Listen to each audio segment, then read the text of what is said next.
All right. Adam, how are you today? I'm pretty good today. Yeah? I'm loving the weather. Me too. It's such a good idea to sit outside. 100%. So, icebreaker question. Okay. Tell me the first three things that come to your mind right now, whatever they are. Go. Your pants are crazy. Thank you. These little berries, I'm not sure what type of tree this is. And that I can actually feel the sun. Delightful. Those are the three things, and the first three things, yeah.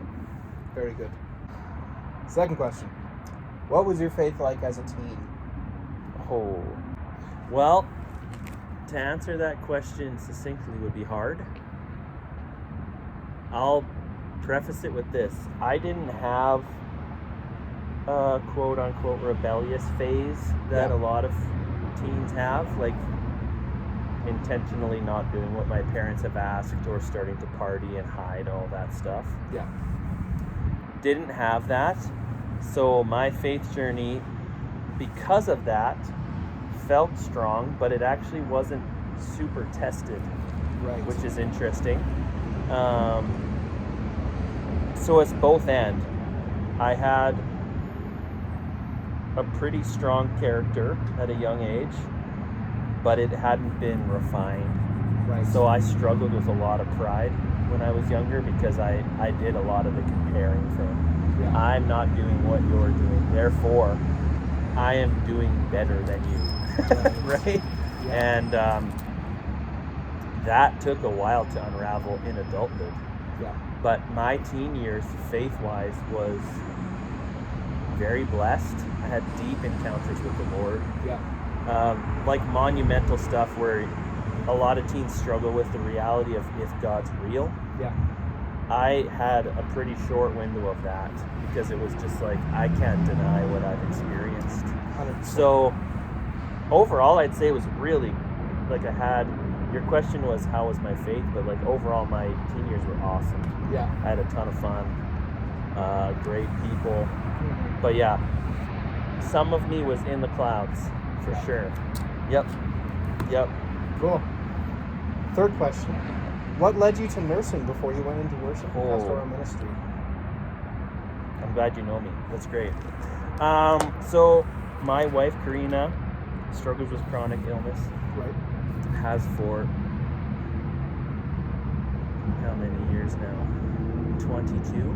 Wow. Since she was 14. So, and previous to us getting together, I've always done better in caring professions. Yes. So I did a lot of working on farms and golf courses, and I liked it, but I liked it because the people I worked with were great. Right. I did a couple jobs in between that didn't have great people, and the job was with my hands, and I suffered hugely in that environment. Yeah. So I actually got lucky when we got married, moved to Winnipeg, because I was offered a job by a pastor friend of mine with a day program for adults with disabilities. So I worked in that role for 7 years. Wow. Not all congruently. I did take a break and went to school for a year in the middle, which was for social work, which actually ended up leading me to nursing because I thought social work would be a good field for me, and after a year of the schooling, recognized that about 80% of the time you're spending is doing paperwork. Yeah. And nursing's the inverse of that. Nursing is maybe 30%, but the vast majority of your day you're caring for people. Yeah. The actual truth to that story, though, is I would never have left the day program job if it paid enough, because I really liked it. Yeah. It did not pay enough money for us to live on, because Karina couldn't work. If she could work, I'd probably still be doing that, honestly. Like, unless the Lord had, where I'm at is good. Yes. But nursing was kind of the next evolutionary step of what I had already been doing. So I chatted with a bunch of people. It's very interesting. I had about 6 friends become social workers and about 6 friends become nurses. And though I asked them all, because they all knew me, and they were like, yeah, nursing would be better. Fit for you. Just practically speaking, I was in a caring profession, couldn't move up high enough to really make enough money to make that work for a one-income household. Yeah. And I had been wrestling a lot with my calling because I was still doing music ministry at the church that I was at. Yeah. And at that point, I didn't have, like, maybe the calling isn't the right word, but I didn't have a belief that you could actually do that outside of just being a worship pastor full time, which I would have been interested in doing, but didn't think I had the skills to do. I called my dad up. This is the real crux of the story. I told him, Dad, I can't stay in this job forever. What do you think I should do? And he said, you should try nursing. And all my friends told me that I should try nursing. Yeah. So, long story short with that, we were living in Winnipeg, and I couldn't get into any nursing programs in Winnipeg. The wait lists were about 4 years long to get in. And I got into SAS Poly here right away, and I could start the program in, like, we made that decision that I was going to pursue it in November, and I started the program in January. Yeah. So we just had a huge shift real fast. Absolutely. And yeah, that's how I ended up nursing home. Yeah. Cool. Yeah. Never simple with me. And quick yes or no. Yeah. Would you say that was something that God had in the plan to lead to worship ministry? Oh yeah, 100%. Cool. Several reasons. One of them was moving. Yeah. Moving opened the door for that to happen. Yeah. And then also just nursing school is very difficult. Yeah. And I was able to overcome several things that I didn't believe about myself. Right. Being able to do something that's that hard. It was an intense 2 years. Really crazy, yeah. Next question. Could you tell the story about when God literally reshaped your mind? I just want to hear it again. Sure. This is what led to being a musicianary. So I was sitting in my prayer chair, and I read the book The Reset by Jeremy Riddle. And I read the whole thing in one sitting. I couldn't put it down. And as I was wrapping the book up, I actually didn't get finished. I got to a certain point of the book when Jeremy says, purity needs to have a knife to the throat of popularity at all times. Yeah.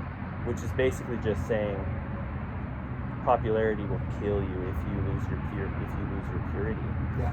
And in that moment, my whole body kind of went limp. And my eyes closed, and I went into a place of deep meditation, but it wasn't a conversation.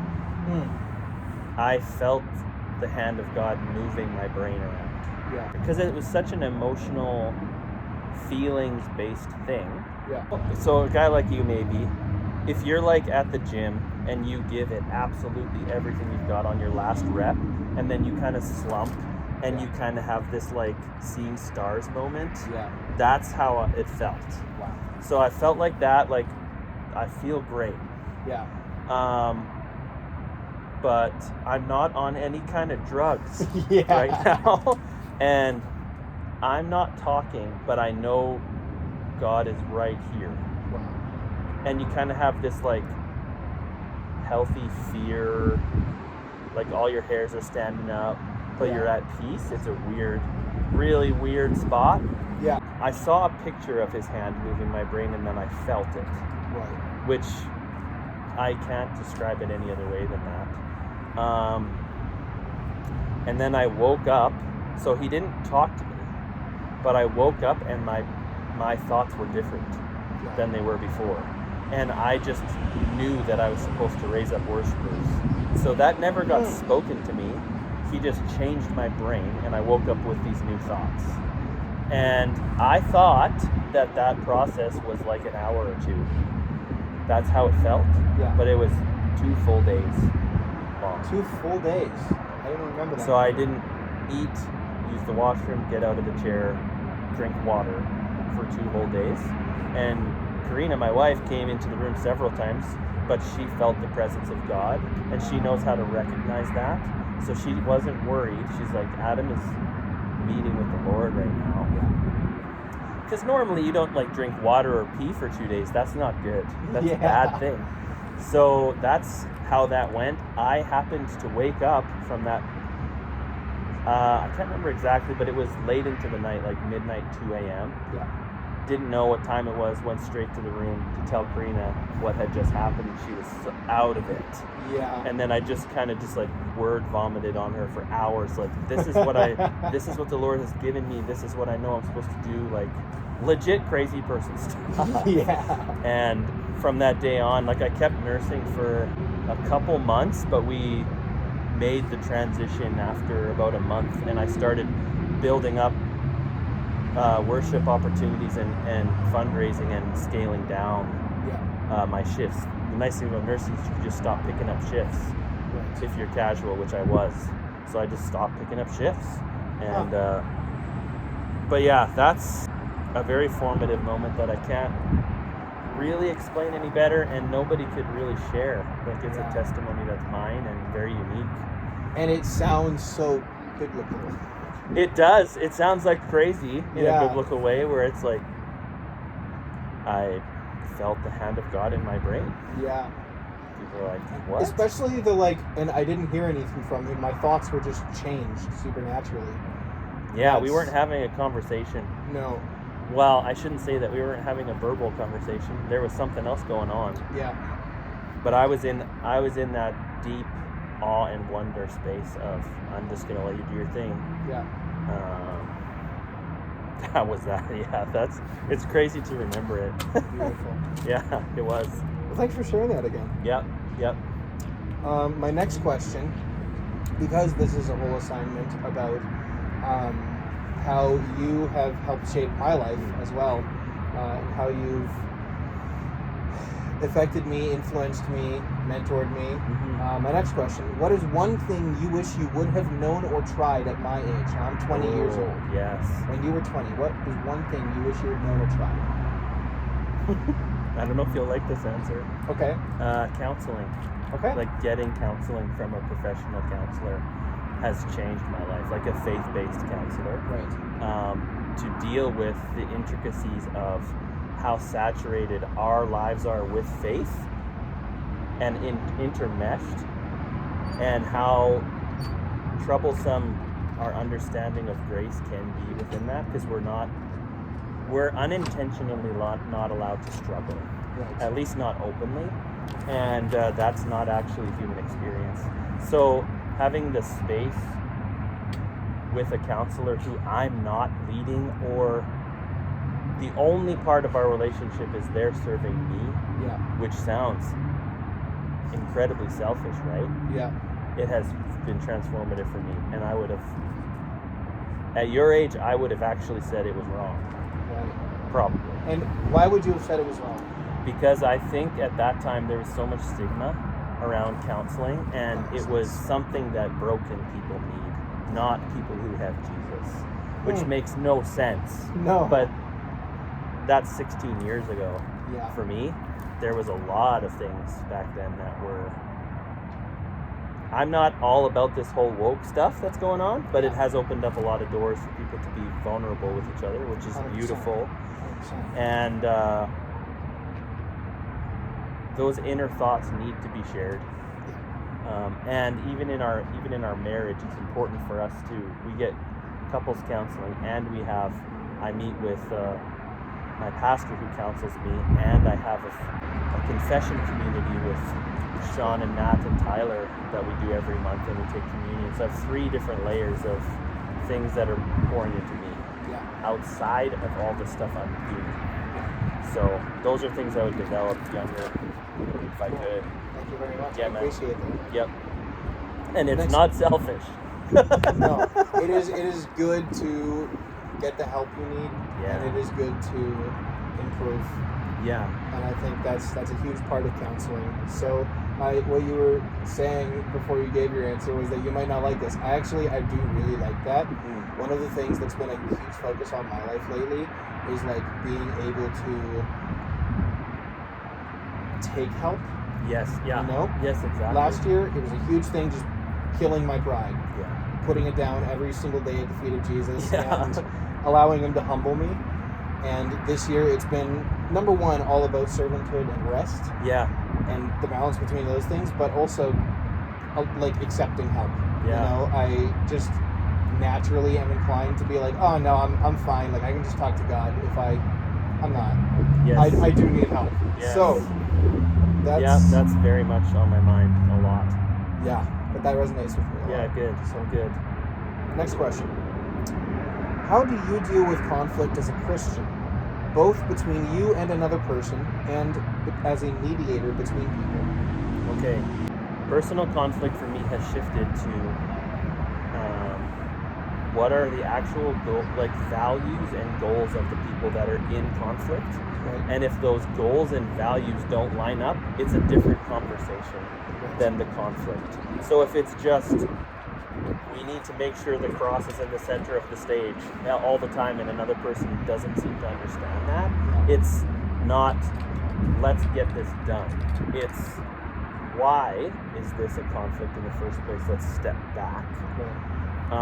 There's so many other things about, for me, when there's conflict, my initial reaction is de-escalate and then deal with the problem. As is fine. Yeah, like, let's just make sure we're good and chill out.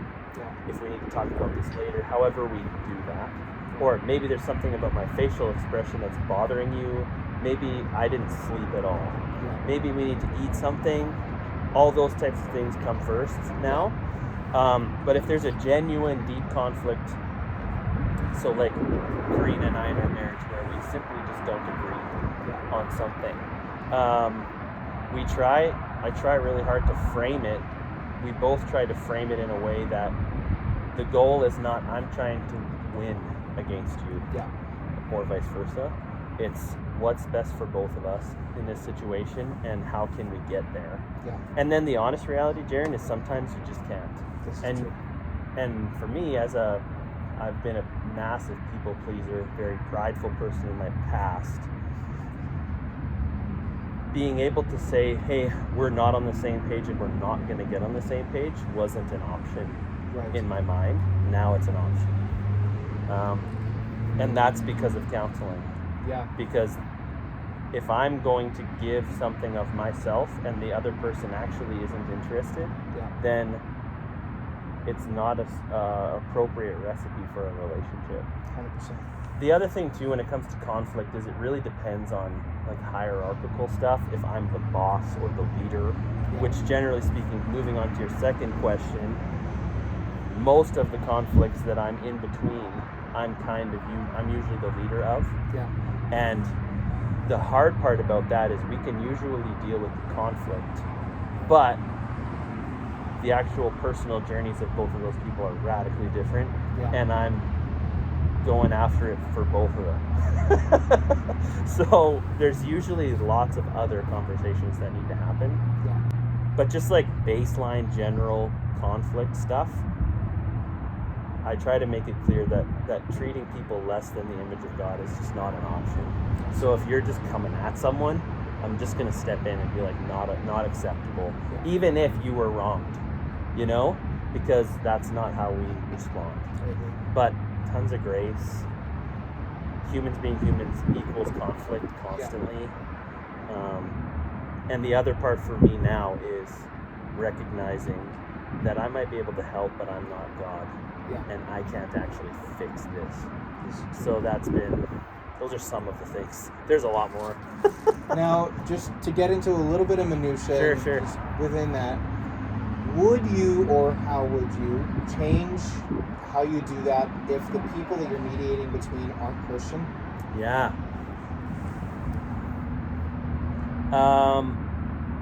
Human dignity doesn't change, but the value system, generally speaking, is different.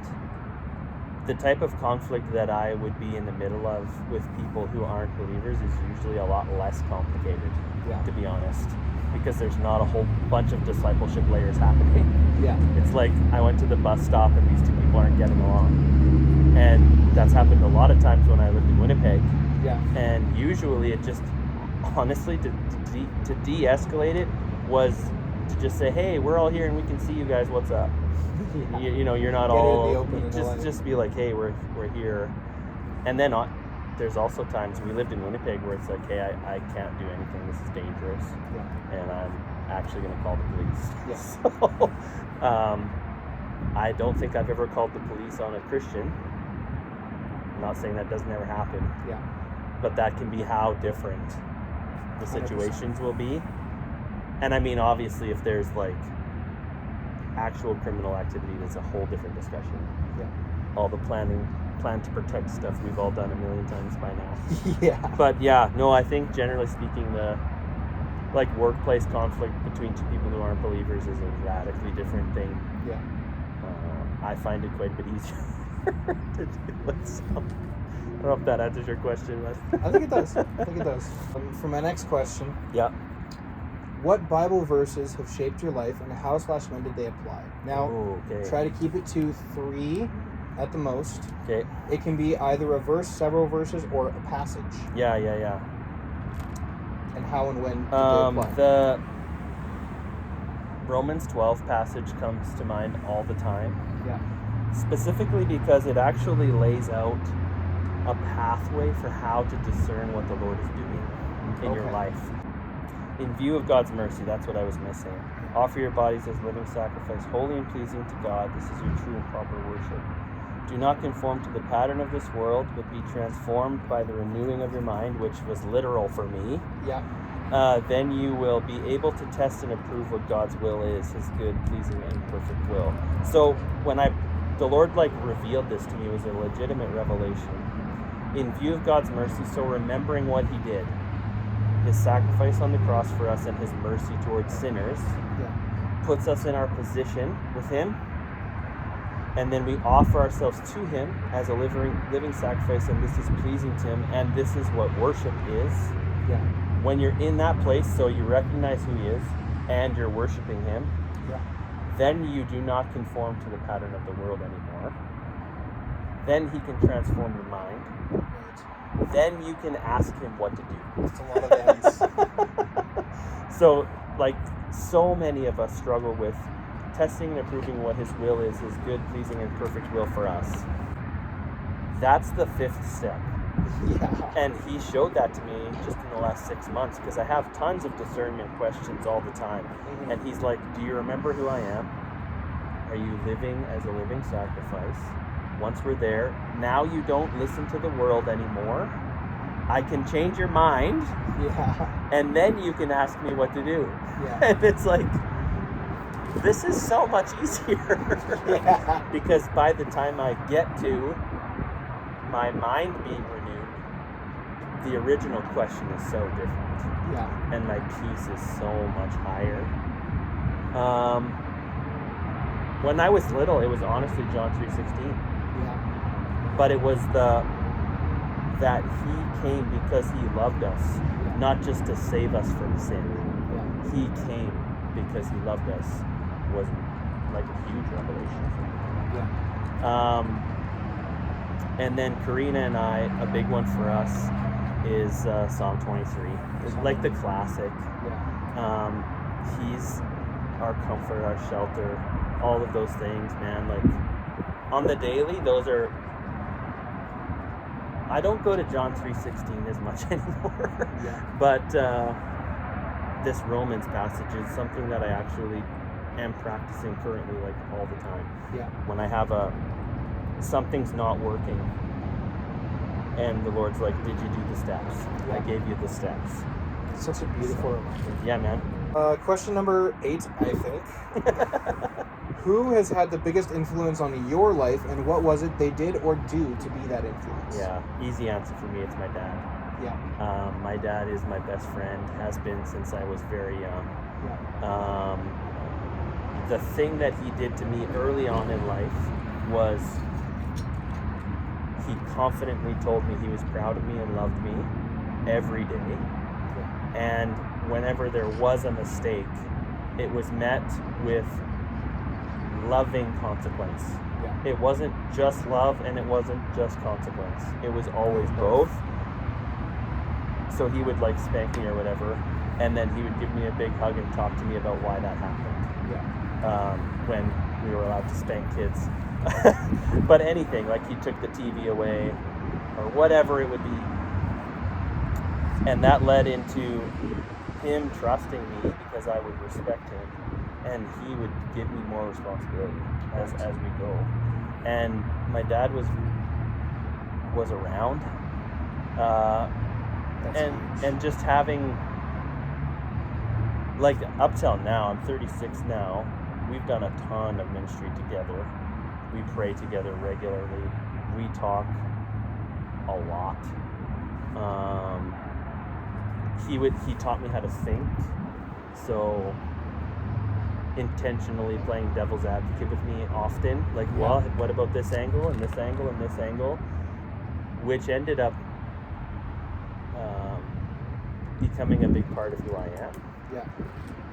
And then the inverse is also true. Now, in the last 5 years, he has openly given me the invitation to lead our relationship even, and like switch roles, where he'll ask me for my advice the same way a dad would, because I see things differently than him. I'm kind of, when it comes to leading guys like you, I'm a little bit closer to where you're at than he is because of the age disparity. And disparity, that's a good word. It's really interesting to see a man who's as gifted and confident as him be humble enough to do that. Like, it's pretty insane. And I mean, just the honest truth is, like, we love hanging out. Yeah. We have a great time. We love the same stuff. Pretty easy answer for me. Cool. Yep. Final question. From your perspective, how have you influenced my life over the past 2 years? Interesting. So from things that I told you, from things you've seen, from, whatever your... Well, I think even in this conversation, it's evident that the goals that we set out have happened. Year 1, killing pride. Year 2, resting and serving. That's how you described it. Yeah. That's a huge win. I think you know me well enough to know that my desire is for your betterment, and that's what you've reflected to me. But it's super obvious, Jaron, that you carry these things already. So I literally just had to poke them. They were all there. Yeah. They were all there. I think enough people have even told both of us that we're similar enough that that's fairly evident. Yeah. I think I see that people come first in you, and I also see some of the things that I've wrestled with where it's just like, hey, it can be hard to admit that I'm not doing great sometimes, or I'm really tired, but I'm going to keep pressing even though I should sleep. But you've been honest about that. Yeah, I think there's just a knowing, if that makes sense. Yeah. You can tell as someone who's leading or discipling when someone's actually listening to what you're saying and taking it in. And when it's coming from a place of, like, we're both submitted to the Lord, so it works. Yeah. And that's the only way that it works. Because he's got to do all the in the gap stuff. Absolutely. And he's the one you're building a life with. So, yeah, man. But yeah, it's been an honor. Absolutely. Likewise. 100%. Well, thank you, Adam. Yeah, brother. Thanks for asking me. It's been a great podcast episode. Yeah.